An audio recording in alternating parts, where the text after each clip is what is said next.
energy. So this is equal to K Q1, Q2 over R squared.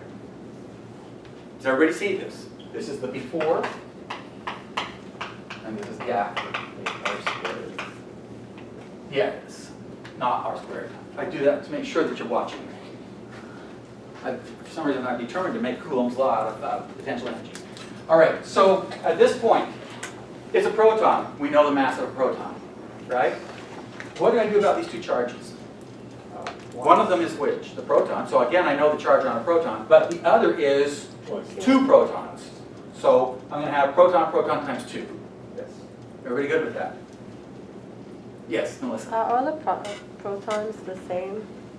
All protons have the same charge. So in the helium nucleus, the 2 protons that are there have the same charge as the no 3 matter protons. what chemical. In fact, Okay. that's a good question. It turns out there's no way to get any even small variation in the amount of charge on electrons or protons. It's a fixed number that never changes. The mass, we can kind of effectively say the mass might change when we get to relativistic stuff, but the charge seems to be immutable, does not change. All right? So they said that they want this to happen when R is equal to 10 to minus 15 meters. K, I know the 2 charges. R is what they've given me. It's a proton, so I know the mass, and the only thing I don't know is the velocity it's going to make this happen. All right? And that's how you basically approach the problem. Yeah. All right, so we've got 2 big concepts going on in this chapter. We've got the concept of Coulomb's forces, all right, which we have from here. And we have the concept of potential energy as it's tied, and kinetic energy as it's tied to the system. Now, I kind of sort of glossed over this, but I want to make sure it's really, really clear in all your minds. Last semester I told you that we had 2 conservative forces, and what were they? Springs and gravity. We've now added a third. Electrical forces are conservative. Electrostatic forces are conservative.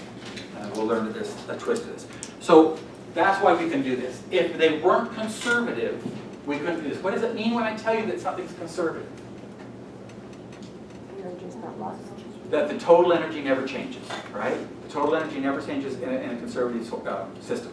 That means that the only way to change the energy is to have a non-conservative force act on it. All right? The only way you can change the energy of a system is to have a non-conservative force act. How do I know absolutely that I'm not possessed of any conservative forces? What does it mean? So the total amount of energy I have would never change. So if the energy of my body was conservative, I could run around the world and never lose any energy. There's just so many reasons that's not going to happen. All right, but no, no, we're not conservative. That's why we eat. That's the whole reason we eat, is to replace the energy that we use up during the day, and that we radiate and all this stuff.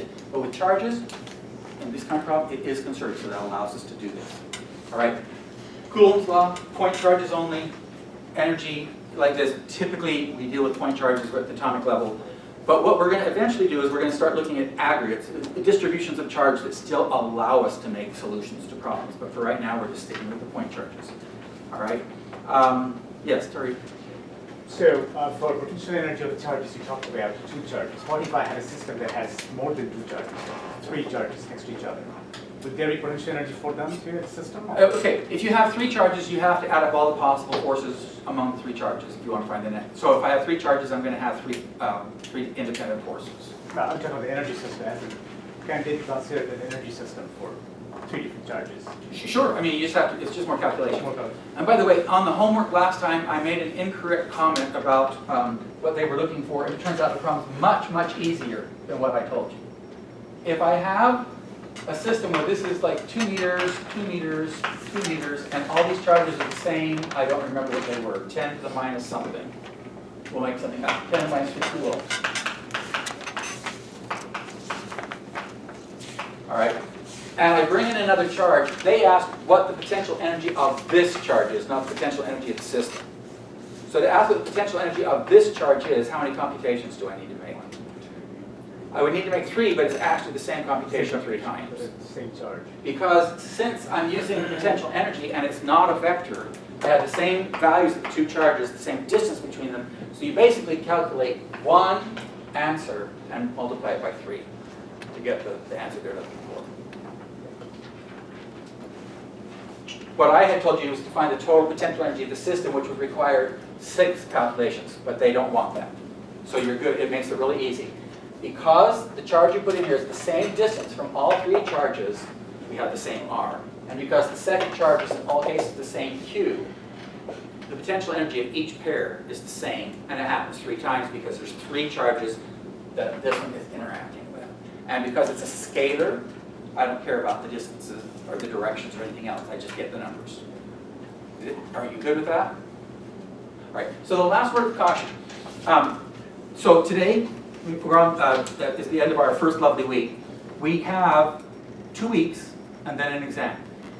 And the way this is going to work is the material on the next week is, of course, due again on the 6th. But I put chapter 16, the first part, which should be due on the 6th. I postponed it and put it on the 10th. This is important, guys. 10th is a Friday, not a Monday. That's because our exam is on Monday. So I want your homework done and out of your hair before the day of the exam. All right? And so what I've got to tell you is there's a lot of work there because you're going to have one set of assignments that comes a little earlier than you're used to. So if you're used to doing stuff on the weekend, you're going to be screwed. So you've got to plan ahead that that last assignment is coming on Friday midnight and not on the following Monday. All right? Because I need that out of your hair so you'll study for the exam. I don't want anybody getting caught flat-footed on this. And yes, there's only 2 assignments that Friday, but one of those assignments, according to even the computer online, is 1.5 hours. The reason for that is because it's actually 2 assignments. I lumped them together to make it so that, because I didn't want to put them out on the Friday. So it's not, don't panic because it's actually 3 assignments. I've written 2 things, but it's actually 3 assignments. That's why one of them's long. All right? But if you don't start getting on top of stuff and in front of it, you're going to be really messed up by the time the test rolls around. Anybody got any questions about that? Yes? On the system, they take your points off for time or things like that. It's still doing that to you? I mean, well, the last time I did, the question was that correct? Go back and fix it. I've changed it. You should be able to go back and get any points you missed. No, like if I. Now I'm getting missed different stories. Manuel said he could. You could? Yeah. I tried it again, and I said I did, but it hadn't worked. I'll try it again, but I just checked last night. No, if it wasn't, why is it picking on me? Yeah, it's the one I already did. Well, you had started before, though, hadn't you? Anyway, here's the deal. So it's only the first assignment, right? Yeah. So if, you know, as we roll down the road and you can't go back, I say this, I'm going to really regret it, but work on it really hard. And then I'll give you all full points if anybody doesn't have full points. On the first assignment, all right? All right, so guys, I will see you on Monday. Have a weekend. I won't say a good one because I want you to do physics all weekend. See you guys, Tuesday, right?